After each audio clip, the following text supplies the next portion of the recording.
Amis des Quoi de Neuf, bonjour et bienvenue dans cette nouvelle édition de QDN. Ça sera, je crois, le numéro 18. Alors, c'est quelque chose d'assez riche, hein. Là je vais vous montrer pas mal de choses.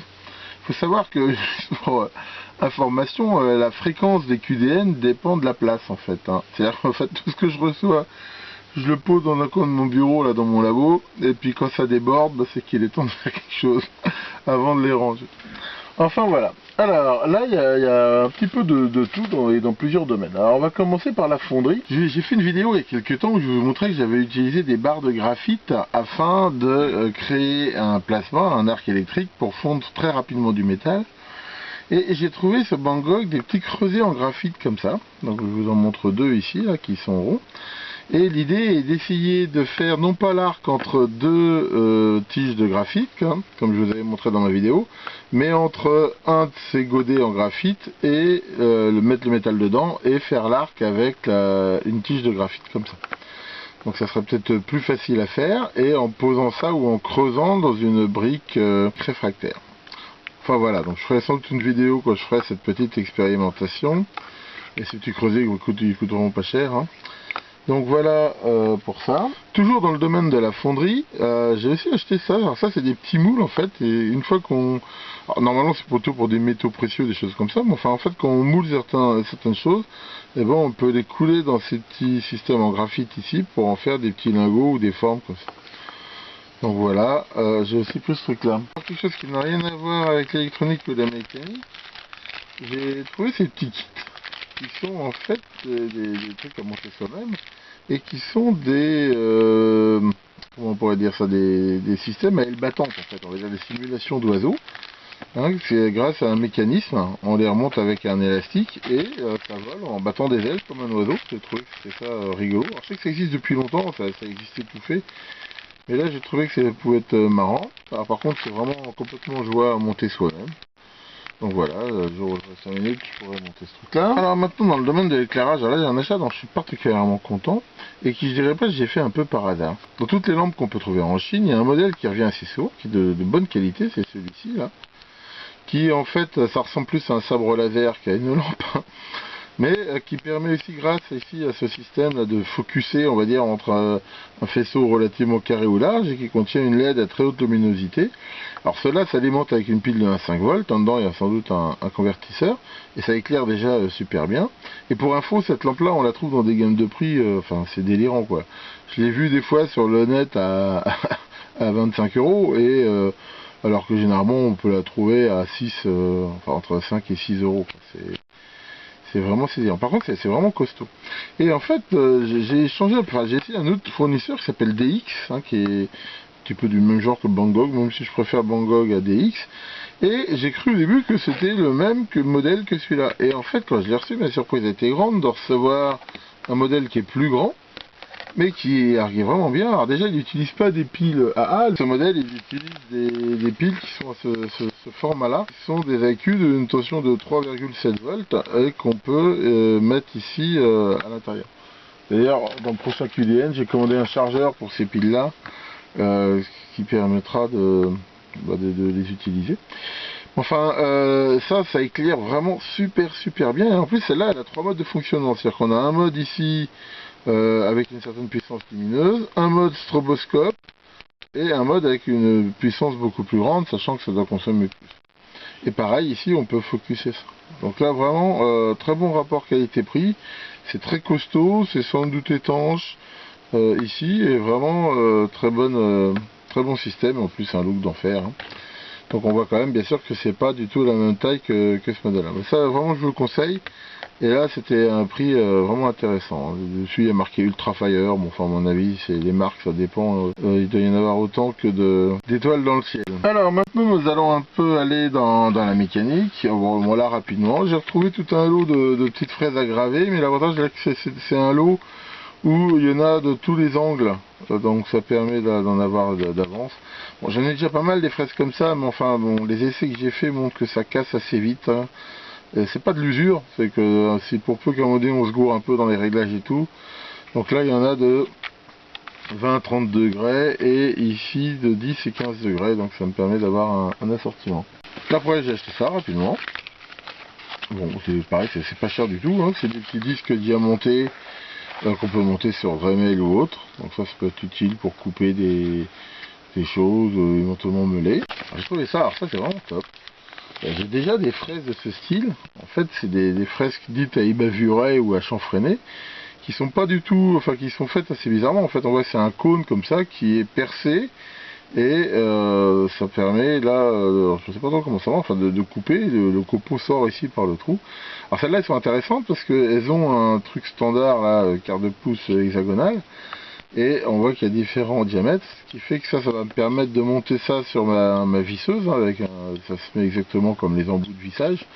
Et ça c'est vraiment sympa, hein. Ça permet facilement par exemple, soit des bavurets ou typiquement dans du plastique, voire dans de l'alu, des choses comme ça, de chanfreiner. Donc vraiment, elles sont très bien ces fraises là, je vous conseille d'en avoir, c'est vraiment sympa.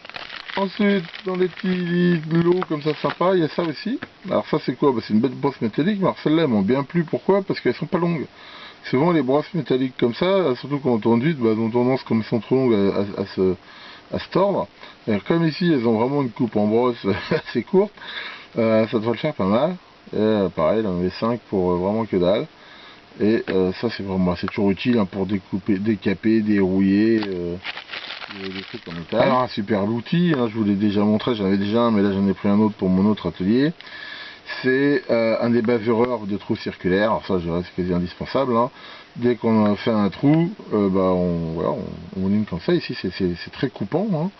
Et alors c'est toujours la marque, hein, une marque de référence, hein, marque israélienne, hein, qui s'appelle Noga, qui est très connue dans le monde de l'ébavurage et qui permet, là c'est un manche amovible, donc de faire ça. Donc ça vraiment c'est un must-have, hein, d'avoir un truc comme ça. Après là c'est pareil, c'est en promo. Alors ça, bon, c'est des petites vrilles en fait, hein, qui sont vendues avec deux mandrins pour des jeux de diamètres différents et qui sont en fait c'est des petites vrilles comme ça qui permettent de percer, alors, dans du balsa, dans du bois, peut-être dans de l'époxy, facilement. Bon, j'ai acheté ça, je sais pas si ça me servira trop, mais à la limite ça évite de sortir la Dremel si on veut juste faire un petit trou dans un circuit. J'ai pris ça, bah, c'est des lames de scie, a priori plutôt pour le bois, bon, enfin à mon avis ça peut le faire aussi pour du stratifié ou des choses comme ça, donc différents diamètres. Et ça c'est pareil, ça sert toujours. Et quand on voit le prix des accessoires de Dremel, là ils étaient vraiment pas chers. Et j'ai repris des petits cardans comme ça, parce que bon, c'est pareil, maintenant j'ai des projets. Alors il y a différents diamètres de perçage, donc moi j'ai pris plutôt des petits diamètres, sachant que j'ai ce qu'il faut pour les repercer s'il y a besoin. Donc bah, des fameux joints de cardan, hein, c'est connu. Donc ça c'est des choses qui sont au standard, au pas standard pour tout ce qui est justement appareil photo ou choses comme ça. Et là, en fait c'est une sorte d'adaptateur, on va dire, qui permet de visser ensemble deux trucs femelles. Ceci, alors ça c'est quoi? Chose qui est parfois très utile, c'est ce qu'on appelle du caoutchouc auto-vulcanisant. Alors c'est quelque chose que quand on met, en fait on étire, et qui grâce à une sorte, alors je sais pas trop comment ça marche, ça doit être un truc chimique, et en fait au moment où on le met, on enlève en fait ce système de protection, on tire dessus, et après bah, ça fait comme une soudure en fait, un peu comme une sorte de gaine thermo-rétractable, ça se fond, et ça fait quelque chose d'étanche et d'assez solide. Donc j'en ai souvent utilisé, hein, ça aide bien, typiquement même pour boucher une fuite dans un tuyau ou un truc comme ça. Ça s'appelle souvent en français auto-vulcanisant. Et là, bah, il y en avait sur Banggood. Alors je sais pas s'il est bonne qualité ou pas, mais enfin j'en ai pris un rouleau. Ça c'est pas sur Banggood, c'est sur eBay. Comme je vous l'avais dit, j'ai eu qu'il y a des petits problèmes sur mon tour, que j'ai réussi à réparer. Mais ces petits problèmes font que j'avais cassé des plaquettes, hein, comme ça. Donc ça c'est les fameuses plaquettes en, je sais pas exactement quoi c'est, hein, en carbure, ouais, je pense que c'est du carbure, et qui permettent en fait d'avoir des outils très durs, très coupants, et qui sont donc interchangeables, hein, donc on a les outils. Alors ce qui est infernal avec ces trucs là, c'est il y a plein de modèles, alors il y a toute une norme en fait, hein, qui donne la taille, la coupe et tout ça. Mais bon, là j'ai à peu près réussi à pas trop me gourer, je me suis gouré juste sur celle-là, parce que je voulais la taille en dessous, mais je sais pas, il y a eu un loupé. Bon, enfin voilà ici pour ça. Alors ça coûte assez cher ces plaquettes, mais là je les ai trouvées chez Rotagrip, C'est expédié a priori de France, c'est sur eBay, et là j'étais à un prix assez sympa. Donc voilà pour ces petites plaquettes. Ensuite j'ai ça, alors ça c'est pareil, j'ai acheté ça sur Bangkok, alors c'est pas tellement le flacon qui m'intéressait, on va dire c'est plus l'ivresse, c'est que c'était vendu avec tous ces embouts là. En fait le principe de ça c'est un doseur, on met ici ce qu'on veut dedans, de l'alcool, de l'huile, tout ce qu'on veut, et après on peut ici le déposer grâce à ces embouts. Ces embouts ils utilisent le même standard qu'on trouve dans le milieu médical pour les seringues, des choses comme ça. Mais contrairement à des embouts de seringues qui sont biseautés et très pointus, parce que c'est fait pour faire des injections, ici c'est plat et ça permet donc de faire du dosage. Alors comme moi j'ai plein de seringues avec mon diabète, c'est surtout les embouts qui m'intéressaient, bon enfin à la limite je peux aussi utiliser ça.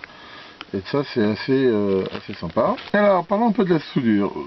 J'ai acheté ce truc là. Alors c'est quoi? C'était pour faire un peu un essai. Quand on soude, on aime bien nettoyer sa panne de fer à souder pour avoir une panne bien propre et surtout sur lequel il n'y a pas trop de soudure. Alors moi depuis toujours j'utilise le truc classique d'une éponge mouillée qui marche très bien, à part qu'il faut avoir une éponge mouillée, c'est-à-dire que chaque fois que ça sèche il faut remettre de l'eau dessus. Et il y a aussi ce système en fait qui est avec une sorte de copeaux, là, je pense que c'est du cuir, du laiton, je sais pas trop. Et ce système donc pour nettoyer les pannes. Alors j'ai commandé, je l'ai pour l'instant essayé une fois, je vous cache pas que je suis pas sur le cul pour l'instant, enfin je veux dire, je reste plutôt fidèle à l'éponge qu'à ce truc là, mais on va dire je l'ai pas peut-être encore assez pratiqué. Enfin voilà, c'est arrivé dans une boîte qui est un peu destroy. Faut savoir que je crois qu'on achète des trucs en boîte comme ça, comme ils mettent ça dans des emballages qui sont toujours c'est des sachets en fait, hein. Il y a même de la mousse autour. C'est rare que les boîtes arrivent en bon état. Dans un QDN précédent, je vous avais parlé que j'avais acheté des fils soi-disant en silicone qui étaient pas terribles, et qu'il y avait une référence sur Bangkok qui soi-disant était bien meilleure. Donc j'ai commandé cette référence soi-disant meilleure, et le résultat est mitigé. On va dire oui, c'est mieux, c'est indiscutable. Non, c'est quand même pas du super fil silicone. Parce que quand on compare ça avec des vrais cordons en silicone, par exemple si j'en ai un, ça c'est du fil silicone que j'avais acheté il y a très longtemps sur Chaussée Électronique je crois. Il y a quand même pas photo, hein. C'est pas la même texture, c'est pas la même souplesse, c'est pas la même odeur. On va dire c'est beaucoup mieux que l'autre, mais c'est pas encore. Maintenant c'est bon, je veux dire c'est pareil par rapport au prix, pourquoi pas, mais enfin je suis quand même un petit peu déçu, sachant que moi j'aime beaucoup utiliser pour mes cordons de mesure avoir des fils souples. Alors qu'est-ce qui fait la souplesse de ces fils? C'est pas le fait que le fil qui soit en silicone, c'est aussi que les brins à l'intérieur, c'est des fils multi-brins de cuivre il y a énormément de brins qui sont très fins et qui font que c'est alors méfiez-vous quand même que si vous commandez du fil, souvent c'est noté avec ce qu'on appelle une norme qui s'appelle American Wear Gauge, qui sont la AWG. Il faut se méfier avec la norme AWG, c'est qu'elle est inversement proportionnelle, c'est-à-dire que plus le numéro est gros, plus le fil est petit. Donc ici on trouve très facilement sur le net des tables de conversion entre la WG et des millimètres carrés ou des diamètres ou des choses. J'en ai beaucoup, mais là il y avait un lot qui était vraiment pas cher, c'est quand même indispensable, la bonne vieille pince crocodile. Ça sert à tout, comme je vous l'ai montré, à faire pince crocodile pour faire des mesures, à tenir des collages, dissipateur thermique, enfin c'est vraiment utile. Puis alors bon, j'en utilise, j'en perds aussi beaucoup. Enfin voilà, j'ai acheté un petit sachet, vraiment pour 3 fois. Nous avons cette magnifique chose, alors ça c'est super, pas cher du tout, et qui marche très bien, c'est un bête testeur de piles. J'en ai acheté 2 d'ailleurs, un au boulot où on vient souvent me demander de venir tester si une pile est bonne. Et au boulot j'ai un petit multimètre, mais c'est pas bon parce que pour tester si une pile est bonne, il faut quand même lui tirer un petit peu de courant sur la tronche. Et ce testeur-là, j'ai vérifié, et pour ça il est bien. Et il en tire même pas mal du courant. Quand il mesure une pile de 9 volts, il tire à peu près 40 milli.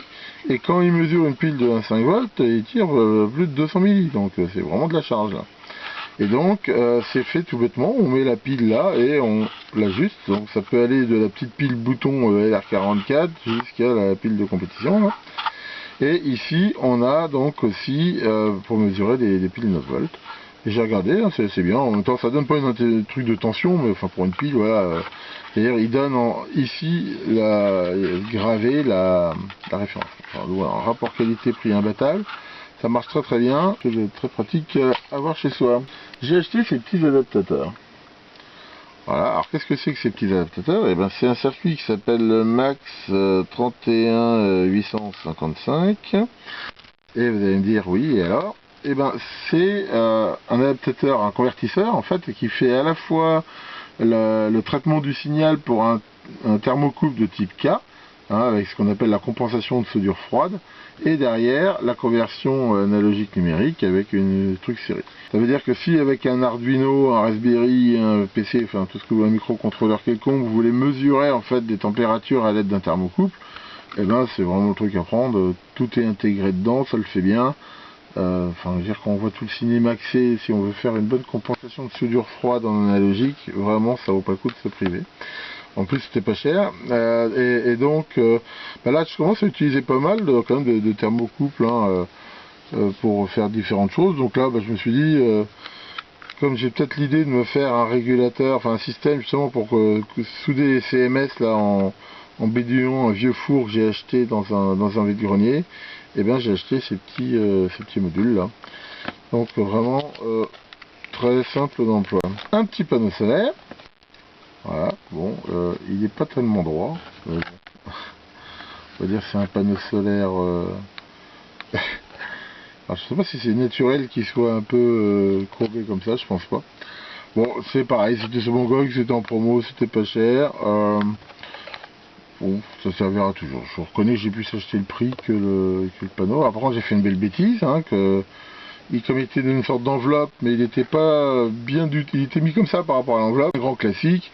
J'ai ouvert l'enveloppe avec un coup de cutter, ce qui fait que j'ai rayé le panneau. Bon, je pense pas que ça l'empêche de fonctionner, mais toujours faire attention quand on ouvre les côtés. Ça, il y en a plein, c'est ce qu'ils appellent des Dupont Weir. Alors, faut savoir que Dupont, ça fait référence à une marque un fabricant. Dupont, c'est une société qui fabrique des tas de trucs, et en particulier des connecteurs. Mais j'ai l'impression que chez les Chinois, tout ce qui est un connecteur, ça s'appelle Dupont. Ça doit être la traduction. Donc faut vraiment se méfier, parce que des fois on cherche des connecteurs, c'est pas toujours facile. Il faut se méfier avec ce nom de Dupont, ça recouvre tout et n'importe quoi. Et en fait, ce qu'ils vendent, c'est en différentes longueurs, des nappes comme ça qui sont directement serties, soit avec des connecteurs comme ça, mâle ou femelle. Et alors ça, c'est vraiment intéressant.